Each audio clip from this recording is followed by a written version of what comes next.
Hello everyone, welcome to Goldie's tasteful kitchen.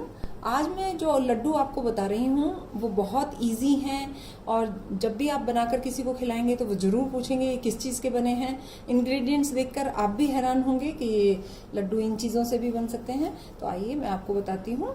ये देखिए, ये आगरे का पेठा आता है, जो मिठाई आती है आगरे के पेठे की, उस टाइप से ये पीसीज आते हैं। मैंने ½ kg उसको लिया है और उसको ग्रेट कर लिया है। ये देख सकते हैं आप, इसको मैंने ग्रेट कर लिया है। ऐसे ही मैंने नारियल लिया है, गोला जिसको कहते हैं, पका हुआ, उसको भी मैंने ग्रेट कर लिया है। 250 ग्राम्स, ½ kg मैंने पेठा लिया है आगरे वाला और ½ kg ही मैंने नारियल को ग्रेट कर लिया है। 1 टेबलस्पून मैंने बादाम का पाउडर लिया है और ये 100 to 150 ग्राम्स मैंने बेसन लिया है, जिसको मैंने गैस को बहुत सिम करके अच्छे से भून लिया। आप देख सकते हैं इसका कलर चेंज हो गया है और ये टेस्ट में भी आपको चख के देखेंगे तो आपको लगेगा हाँ ये पक गया है। तो आपको बहुत सिम गैस पे कढ़ाई में बिना घी डाल के सूखा बेसन को भूनकर ठंडा करना है। तो आइए स्टार्ट करते हैं।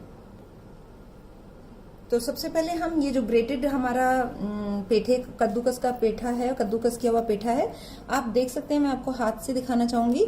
ये ऐसे चिपका हो जाता है क्योंकि वैसे सूखा होता है, लेकिन जब हम इसको ग्रेट करते हैं तो थोड़ा मॉइस्चर इसमें होता है। और हम इसमें शुगर ऐड नहीं कर रहे हैं क्योंकि ये ऑलरेडी मीठा होता है। तो मैं इसमें नारियल का बुरादा डाल रही हूँ।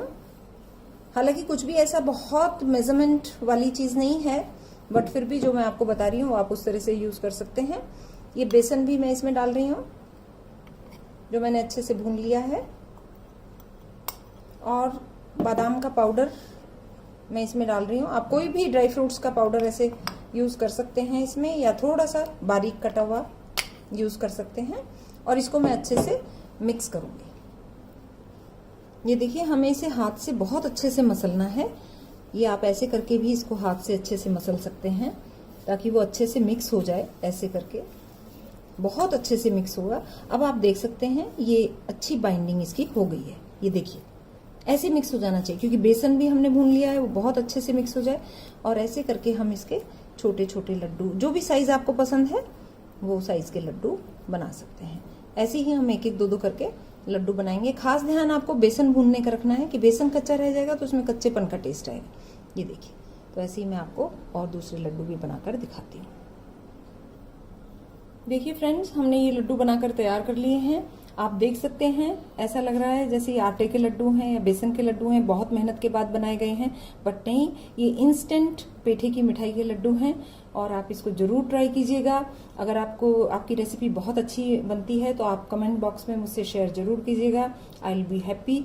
और अगर आपको मेरी रेसिपी पसंद आती है तो प्लीज़ लाइक कीजिए, सब्सक्राइब कीजिए, शेयर कीजिए, बेल आइकन जरूर प्रेस कीजिए for my latest updates. Thank you for watching.